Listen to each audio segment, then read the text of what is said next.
राधे राधे सबको।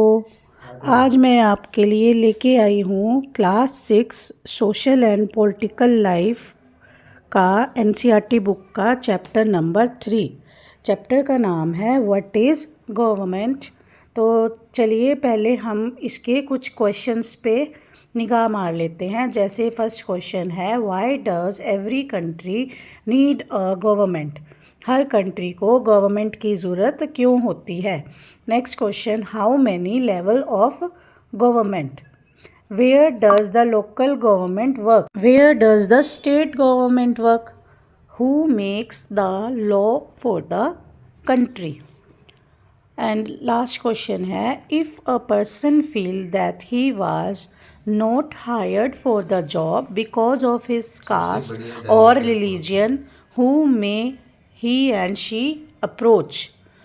अगर किसी इंसान को ऐसा लगता है कि उसको किसी स्पेसिफ़िक जॉब के लिए उसके किसी कास्ट या धर्म की वजह से हायर नहीं किया जा रहा तो वो किसको अप्रोच कर सकता है।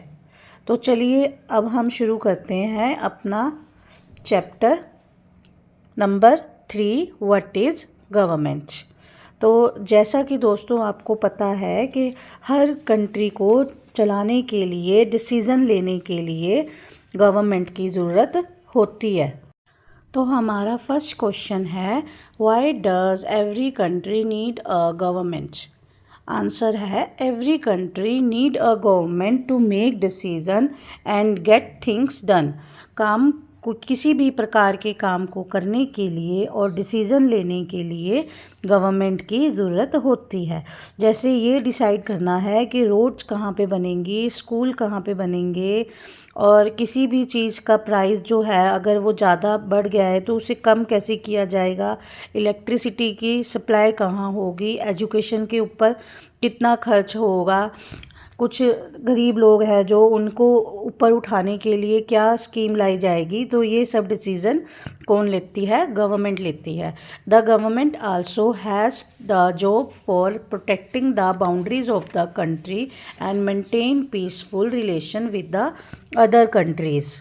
तो अपने देश की बाउंड्रीज़ को प्रोटेक्ट करना और कंट्री के अंदर मतलब हमारी कंट्री का दूसरी कंट्रीज़ के साथ पीसफुल रिलेशन को मेंटेन करना, मतलब शांतिपूर्ण रिलेशन हो, इसको मेंटेन करना भी किसका काम है, गवर्नमेंट का काम है।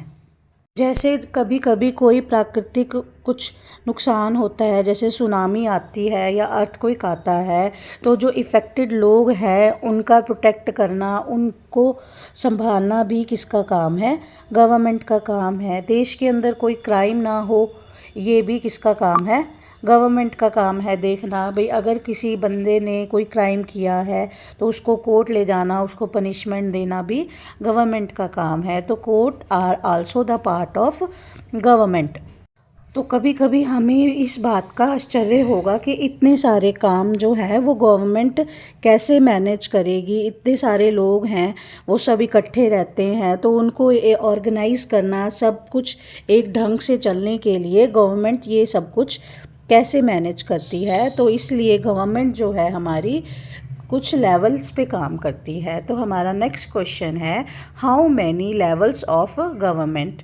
The government works at 3 levels. 3 levels पे गवर्नमेंट काम करती है, local level, state level and national level. तो लोकल लेवल में कौन कौन आते हैं, जैसे विलेजेस, टाउन्स, कोई लोकेलिटी स्पेशल वो आती है। स्टेट लेवल पे पूरी एंटायर स्टेट आ जाती है, जैसे हरियाणा स्टेट हो गई, असम स्टेट हो गई।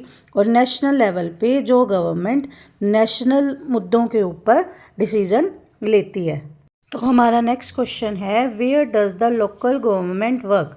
The local level means in your village, town और लोकेलिटी। नेक्स्ट क्वेश्चन है where does the state government work. The state government would mean that which covers the entire state like Haryana या फिर Assam. Next question है where does the national government work. The national level relates to the entire country. तो national level पे जो government काम करती है वो जो है पूरे देश के लिए कानून बनाती है। Next question who makes the law for the country. तो कंट्री के लिए लॉ कौन बनाता है? Then the government makes the laws. अब हमारा अगला क्वेश्चन है, if a person feel that he was not hired for the job because of his caste और रिलीजन, हु मे ही और शी अप्रोच। तो अगर एक बंदे को, किसी इंसान को ये लगता है कि उसे किसी स्पेसिफिक जॉब के लिए उसकी कास्ट या उसके धर्म या रंग या जेंडर की वजह से नहीं लिया गया है, तो वो किसको अप्रोच कर सकता है? तो he or she may approach to the court and claim that the law is not being followed। तो वो कोर्ट में अप्रोच कर सकता है और ये कह सकता है कि जो कानून है उसको नहीं निभाया गया, कानून को तोड़ा गया है यहाँ पर। Who gives the government this power to make decision and enforce laws? तो गवर्नमेंट को ये पावर कौन देता है कि वो डिसीज़न ले और कानून को लागू करे? The answer of this question depends on the type of government. तो इस क्वेश्चन का आंसर जो है एक देश में किस टाइप की गवर्नमेंट है इस पर डिपेंड करता है। द गवर्नमेंट है एक democracy. In the democratic it is the people who give the government the power of decision through election. तो डेमोक्रेटिक गवर्नमेंट में लोग जो है वो पावर देते हैं गवर्नमेंट को क्या करने के लिए? डिसीजन लेने के लिए, थ्रू द इलेक्शंस के through. They do this through election in which they vote for particular person and elect them. तो लोग क्या करते हैं, एक पर्टिकुलर पर्सन को वोट देते हैं और उसे अपना नेता चुनते हैं डिसीज़न लेने के लिए, गवर्नमेंट को रन करने के लिए। नेक्स्ट टाइप ऑफ गवर्नमेंट है monarchy. The monarch, king and the queen has the power to make decision and run the government. Monarchy में जो किंग होता है या फिर क्वीन होती है, सारी पावर उसी के पास होती है, डिसीजन मेकिंग की भी और गवर्नमेंट को रन करने की भी। नेक्स्ट क्वेश्चन है, in the democratic government is democratic government answerable to the people?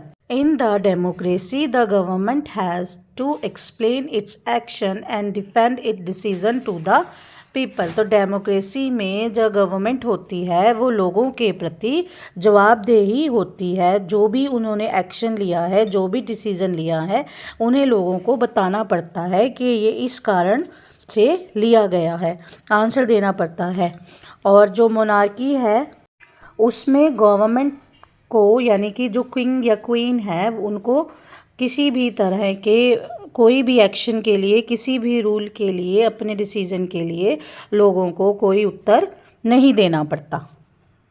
तो हमारा अगला क्वेश्चन है, is the monarch government answerable to the people? No, the king and the queen do not have to explain their actions और defend their decisions. Next question पे जाने से पहले हम थोड़ा डेमोक्रेटिक गवर्नमेंट के बारे में समझते हैं। जैसे कि India is the democratic country. India जो है एक डेमोक्रेटिक कंट्री है, पर जो ये कुछ अचीवमेंट है ये बहुत ज़्यादा स्ट्रगल के बाद, बहुत लोगों के स्ट्रगल के बाद ये कुछ अचीव किया गया है। तो पहले इंडिया में क्या था कि सिर्फ जो पढ़े लिखे लोग हैं या फिर जिनके पास प्रॉपर्टी है वो ही वोट देने के वोट देने के अधिकारी थे। जो गरीब लोग हैं या जो पढ़े लिखे नहीं हैं उनको वोट देने का अधिकार नहीं था। फिर धीरे धीरे स्ट्रगल किए गए तो फिर कुछ उन लोगों को भी वोट का अधिकार मिला। तो इसी टाइप से पहले जो औरतें हैं, वुमेन हैं, उनको भी वोट देने का अधिकार नहीं था। तो वुमेन के द्वारा भी स्ट्रगल किया गया, फाइट की गई, तो तब वुमेन्स को भी वोट देने का अधिकार मिला है। तो ये एनसीईआरटी में गिवन है, the suffragettes demand the right to vote for all womens and to get their demand heard they change themself to railing in the public places. तो वुमेन्स ने भी राइट टू वोट की demand करी और अपने आप को सारी वुमेन्स ने मिलकर पब्लिक प्लेसेस पे रैलीज करी।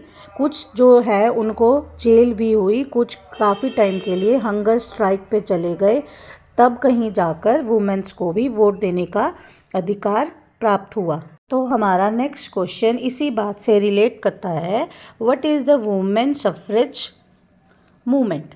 Then answer, women struggle to vote got strength during the first world war. तो वुमेन को वोट लेने का अधिकार की जो भी धारणा थी वो फर्स्ट वर्ल्ड वॉर के टाइम पर तेज हो गई.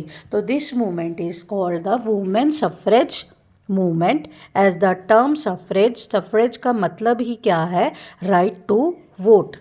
नेक्स्ट क्वेश्चन हमारा है, when did American women get the right to vote? In 1920.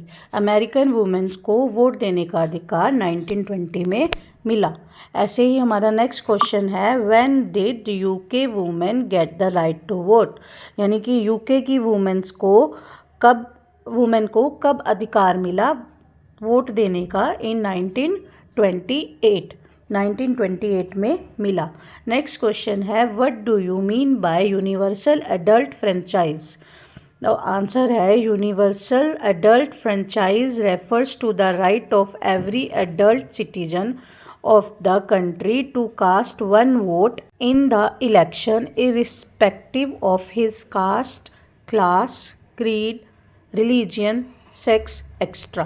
तो यूनिवर्सल एडल्ट फ्रेंचाइज का मतलब है कि भाई हर एडल्ट सिटीजन जो 18 साल से ऊपर के हो चुके हैं उनके पास एक वोट है, मतलब उन्हें वोट देने का अधिकार प्राप्त है, बजाय उनकी कास्ट को, उनके क्लास को, उनके रंग को, उनके धर्म को, उनके जेंडर को, किसी भी चीज़ को कंसीडर नहीं किया जाएगा. बस 18 साल से ऊपर की आयु के हर इंसान के पास एक वोट देने का अधिकार है.